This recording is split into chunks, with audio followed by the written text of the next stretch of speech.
Good morning again. Now I am going to answer question number 2 of the critical questions from chapter 12. Some psychological disorders are more common in women, like depression, agoraphobia, and simple phobias, and some other disorders like antisocial personality disorder and drug abuse are more common in men.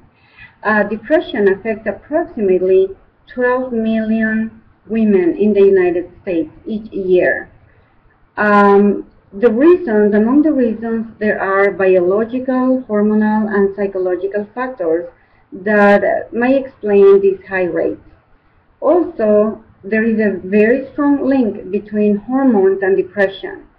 It's very well known that estrogen tends to have an antidepressant effect, while progesterone seems to facilitate depression. Factors like giving birth also can cause postpartum depression, and there are many women also that experience severe premenstrual syndrome.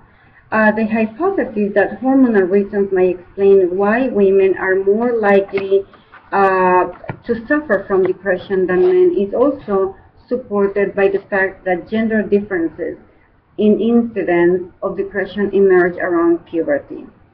There are also social factors that can contribute to these high rates of depression among women, such as psychological distress, sexual abuse, domestic violence, and escalating rates of substance abuse. All these pressures created by multiple roles, gender discrimination, and associated factors of poverty, hunger, malnutrition, overwork, and severe life events that cause a sense of loss, inferiority, humiliation, or entrapment affect women's poor mental health and can predict depression. Now, agoraphobia is one of the most common phobias among women. It affects 2.7% and 5.8% of American adults. The lifetime prevalence of agoraphobia is estimated at 5% to 12%, and it is 2 to 4 times more common in women than in men. Gender role socialization has been suggested as an explanation for the fact that the majority of patients with agoraphobia are women. One form of this hypothesis maintains that some parents still teach girls to be fearful and timid about venturing out in public. Another version relates agoraphobia to the relationship between mother and daughter. It maintains that mothers tend to give daughters mixed messages about becoming separate individuals. As a result, girls grow up with a more fragile sense of self. Now, a simple phobia is a marked fear of a specific object or situation, a general label for any phobia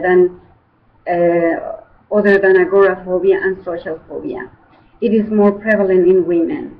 The exact cause of specific phobias or simple phobias is not known, but it appears to be associated with traumatic experience or a learned reaction, a frightening experience, exposure to dangerous situations, or witnessing a traumatic event in which others experience harm or express extreme fear.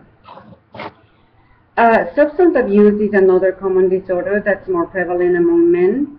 In developed countries, approximately 1 in 5 men and 1 in 12 women develop alcohol dependence during their lives, which means that 19.1% to 28.9% of males are more alcohol dependent compared to 4.2% to 4.8% in females.